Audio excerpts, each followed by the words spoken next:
Welcome to చింటూస్ అడ్డా.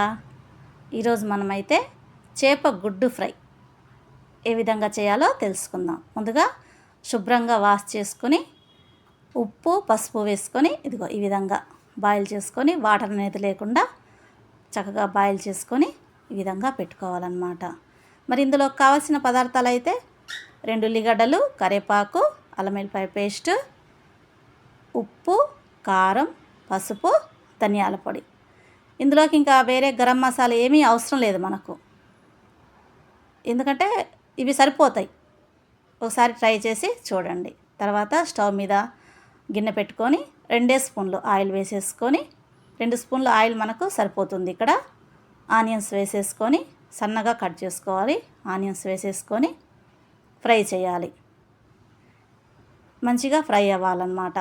ఇవి onions పచ్చిగా ఉంటే ఏమవుతుందంటే స్వీట్నెస్ వచ్చేస్తుంది. ఈ స్వీట్నెస్ వస్తే ఈ ఎగ్ ఫ్రైకి అంత మంచిగా అనిపించదు, తీయగా అనిపిస్తుంది కాబట్టి అంతగా మంచిగా అనిపిస్తుంది. చూడండి, ఇలా ఆనియన్స్ ఫ్రై అయిపోయిన తర్వాత అల్లం వెల్లిపాయ పేస్ట్ వేసేసుకోవాలి. ఇంకా అల్లం వెల్లిపాయ పేస్ట్ వేసేసుకొని కూడా చక్కగా ఫ్రై చేసుకోవాలి. మొత్తం అంతా అది కూడా ఆనియన్స్ లాగా చక్కగా ఫ్రై అయిపోయిన తర్వాత మనం ముందుగా కడిగి పెట్టుకున్నాం కదా కరివేపాకు, పచ్చి కరివేపాకు అయితే దీనికి బాగుంటుంది అన్నట్టు. కరివేపాకు ఫ్లేవర్ అంతా కూడా ఆ ఎగ్కి పట్టినప్పుడు మనకు మంచి టేస్ట్ వస్తుంది. ఈ కరివేపాకు కూడా ఆయిల్లో చక్కగా ఫ్రై అయిపోవాలి. ఆ ఫ్లేవర్ అనేది ఆయిల్లో దిగాలి. ఇలా ఫ్రై అయిపోయిన దాంట్లో మనం ముందుగా పెట్టుకున్నాం కదా చేపగుడ్డుని ఇందులో మొత్తం వేసేసుకోవాలి. వేసేసుకొని ఆ ఉల్లిగడ్డలు, అల్లం వెల్లిపాయ పేస్ట్, కరివేపాకు మొత్తం కలిసిపోయేటట్టు చక్కగా కలుపుకోవాలి. చూడండి, ఈ విధంగా అన్నమాట. ఎక్కడ ఉండలు లేకుండా అంతా పొడి పొడిగా అయ్యేటట్లు మొత్తం కలిసిపోయేటట్లు ఇలా మొత్తం కలుపుకోవాలి.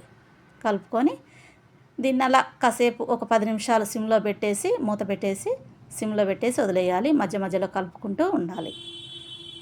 తర్వాత చూడండి, ఆయిల్ అనేది కనిపిస్తుందా మనకు? ఆయిల్ అనేది కనిపించదు, పొడి పొడిగా మంచిగా ఇలా ఫ్రై అయిపోతుంది. ఇలా ఫ్రై అయిపోయిన దాంట్లో మనము సాల్ట్ కొంచెం చూసుకొని వేసుకోండి. ఎందుకంటే మనము చేపగుడ్డు ఫస్ట్ ఉడకబెట్టేటప్పుడు కొంచెం వేసుకున్నాము, మళ్ళీ ఎక్కువ అయిపోతుంది. అలా కాకుండా చూసుకొని వేసుకోండి. పసుపు, కారము, ధనియాల పొడి సరిపోతుంది. ఈ 4 వేసేసుకొని ఈ 4 కూడా ఆ చేపగుడ్డుకి మంచిగా పట్టేటట్లు శుభ్రంగా కలిపేసుకోండి.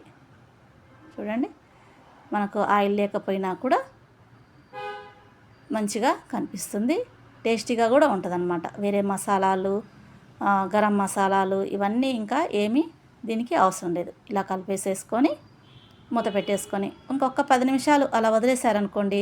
చూడండి, విడివిడిగా రవ్వగా ఎంత బాగా తయారైందో ఇలా అనమాట. తర్వాత వేరే బౌల్లోకి తీసుకొని సర్వ్ చేసేసుకోవటమే. పిల్లలు చాలా ఇష్టంగా తింటారు. ఇలాగైనా తినేస్తారు, లేదంటే చపాతీలోకైనా ఇది చాలా బాగుంటుంది. చూశారు కదా, మీరు కూడా ట్రై చేసి ఎలా ఉందో కామెంట్ చేయండి. ముందుగా ఛానల్ని షేర్ చేయండి, లైక్ చేయండి, సబ్స్క్రైబ్ చేసుకోండి. ఇలాంటి వంటలు ఎన్నిటినో నేను ఫార్వర్డ్ చేస్తాను. ఉంటాను.